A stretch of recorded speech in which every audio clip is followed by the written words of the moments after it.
Hey guys, and welcome back to the Heart of Home. It's been a hot minute. That seems to be the theme. The latter part of summer and into the fall, this 2025 gardening season has been welcome back. It's been a hot minute. Oh snap. Just realized one of my bee hats is all the way across the roof. I'm gonna go get that.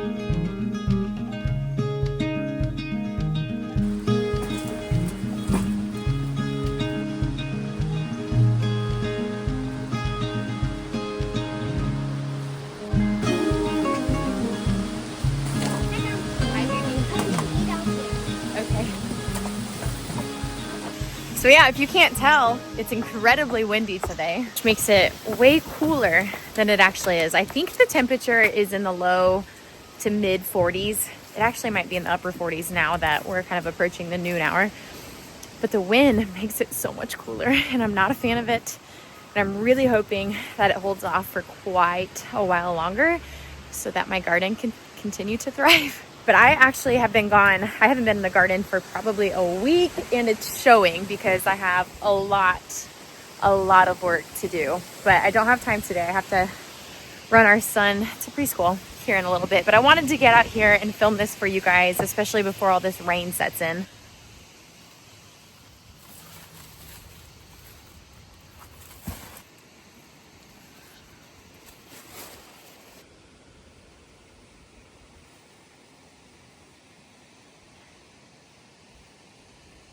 It's eerie because the last time I was in the garden, there were still bees all over the basil, all over the loofah. Like I was still walking through here very carefully. But as you could tell, they're not moving. They're just trying to stay warm right now. It's below 50 degrees, so it's not uncommon for the bees to stay in the hive. I was told not to get into the hives if it's under 50, and today it's under 50. So I will not be checking on them, but I will be checking on them soon, and I'm going to make a video of that for you guys, mostly for myself, because when I'm actually like 5 years into beekeeping, I know I can look back on these videos and be like, what growth there has been. I am definitely due to harvest peppers. These are the Brazilian starfish peppers, and they are so good, and they're tricky because you bite into them and they taste so sweet, and then it's like zing, there's the heat. But that makes them really good for hot sauce, especially if we're going for like a sweeter hot sauce, which we'll be playing around with flavors. But I really haven't put a recipe down. Like I really just kind of mix all of these peppers, because I think these ones were something flame, Georgia flame, I think. And then you have the Brazilian starfish peppers. We've got habaneros over there. I don't even remember what these are. I know there's jalapenos in here, and there's actually early jalapenos over here, which I planted really late in the season, probably later June, but because they're early jalapenos, they have a shorter mature days to maturity date. So they're actually fine. I mean, I could harvest these green right now, which I'm probably going to be doing some jalapeno poppers here before too long. I've been craving them. The other thing I'm pretty excited about is my volunteer tomatillos. Now, I don't know how many tomatillo plants I actually pulled out thinking that they were a weed. I hope it's not too windy on the audio side of this. I'm sorry if it is. But anyways, these tomatillos finally started to show like the little paper wraps, you know, that you see here. And I was like, oh no, I've been pulling tomatillos. And so I let this one go. And if you didn't know this about tomatillos, they are huge. They spread all over. You only need 2 plants. And so these guys are taking off, but I really don't know if they're going to get big enough. Like they're not harvestable yet. And we have a chance of getting to 33 degrees. So 1 degree away from freezing this week. So fingers crossed. And per usual, my tomatoes are just going crazy right now, and they don't stop. I harvested all of these cherry tomatoes, as well as the cherry tomatoes way over there, before I left about a week ago, and they're already ready for another huge harvest. I might harvest the basil. I'm not sure. We still have some 60-degree weather days in the forecast, which is so strange, but this is what we get here in zone 5. We get everything from 30 to 60 to 70 all within a week. And this is going to be one of the only resources in my garden, at least for the bees. So I don't know. I might wait to harvest the basil. I'm probably going to be making pesto out of it. Much needed hot tea.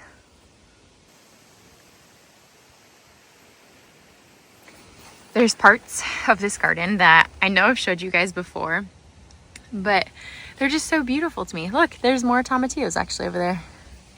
Get my camera to focus on it. I didn't know that.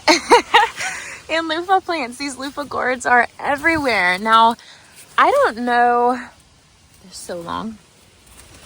I don't know if, I need to look this up and maybe someone can tell me, and hopefully I get this up before it actually freezes here. If loofah plants are somewhat cold tolerant, I would assume maybe a little because they're in that squash family, I think. I could be wrong. But I don't know if we have a chance of frost. Like the moment I actually see, well, I shouldn't say that because I'm still on edge on if I should pick my green tomatoes or not.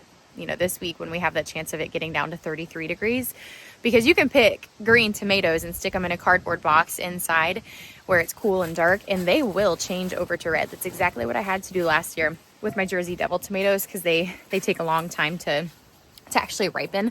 That variety does. And so I don't know if I need to do that with the loofah. If you've grown loofah before and you know this answer and you don't live in the tropics, please let me know. Let me know what you do with your loofah plant when you have a threat of frost, because I know you're supposed to leave it on until it's fully matured and like dried, and these aren't dry or fully mature yet, as you can see right here.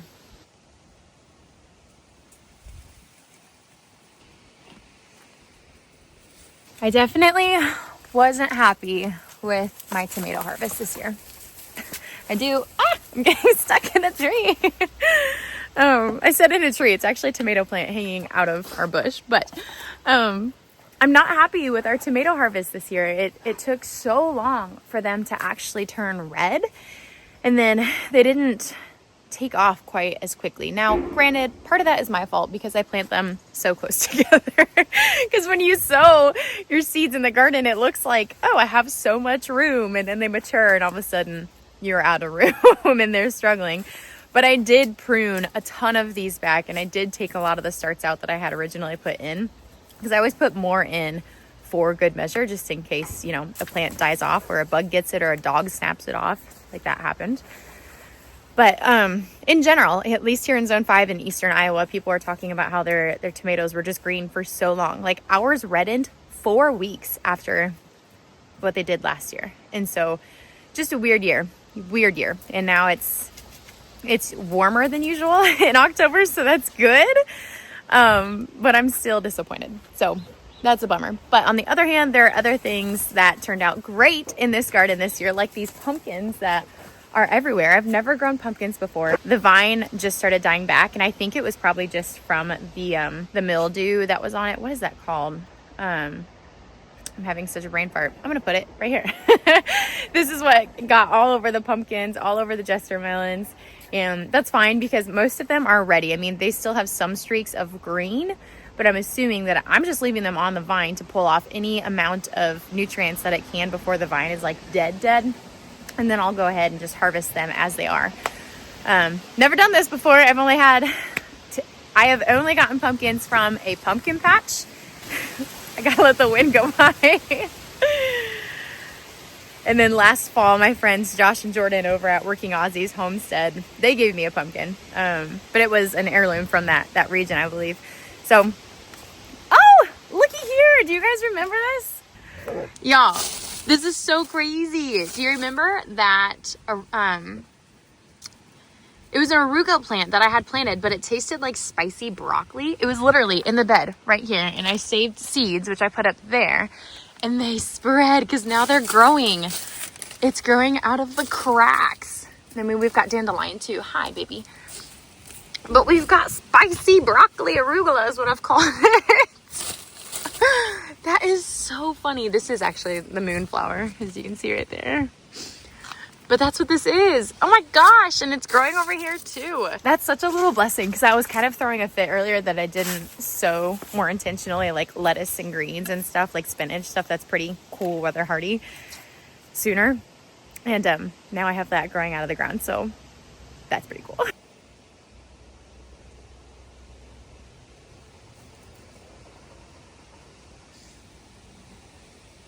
Now I do have some of this rocket arugula left right here, and I will definitely be planting that every year, as well as my spicy broccoli arugula. But that's all I got for lettuce greens this fall, at least. And I did put some spinach, which I haven't even checked on because my tomato plants have been over it, but I did put the spinach seeds back into the garden bed, and they were growing earlier this summer, but again, it's survival of the fittest at this point in the season.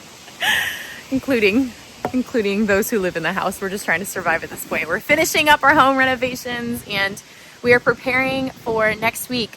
At any moment we could receive our first foster placement. So I won't be able to share their faces or their stories on the YouTube with you guys, but I will keep you updated on how we are doing and what that process looks like. And eventually we'll give you like a full home tour. We gave that tour, gosh, probably like a year and a half ago already, of when I first started doing this. So we will be giving you guys an update on that soon. In the meantime, I have to go take my 4-year-old to preschool. So I will see you guys on the next video. And hopefully it's not a video telling you that my garden was taken over by the frost, but we'll see. See you guys.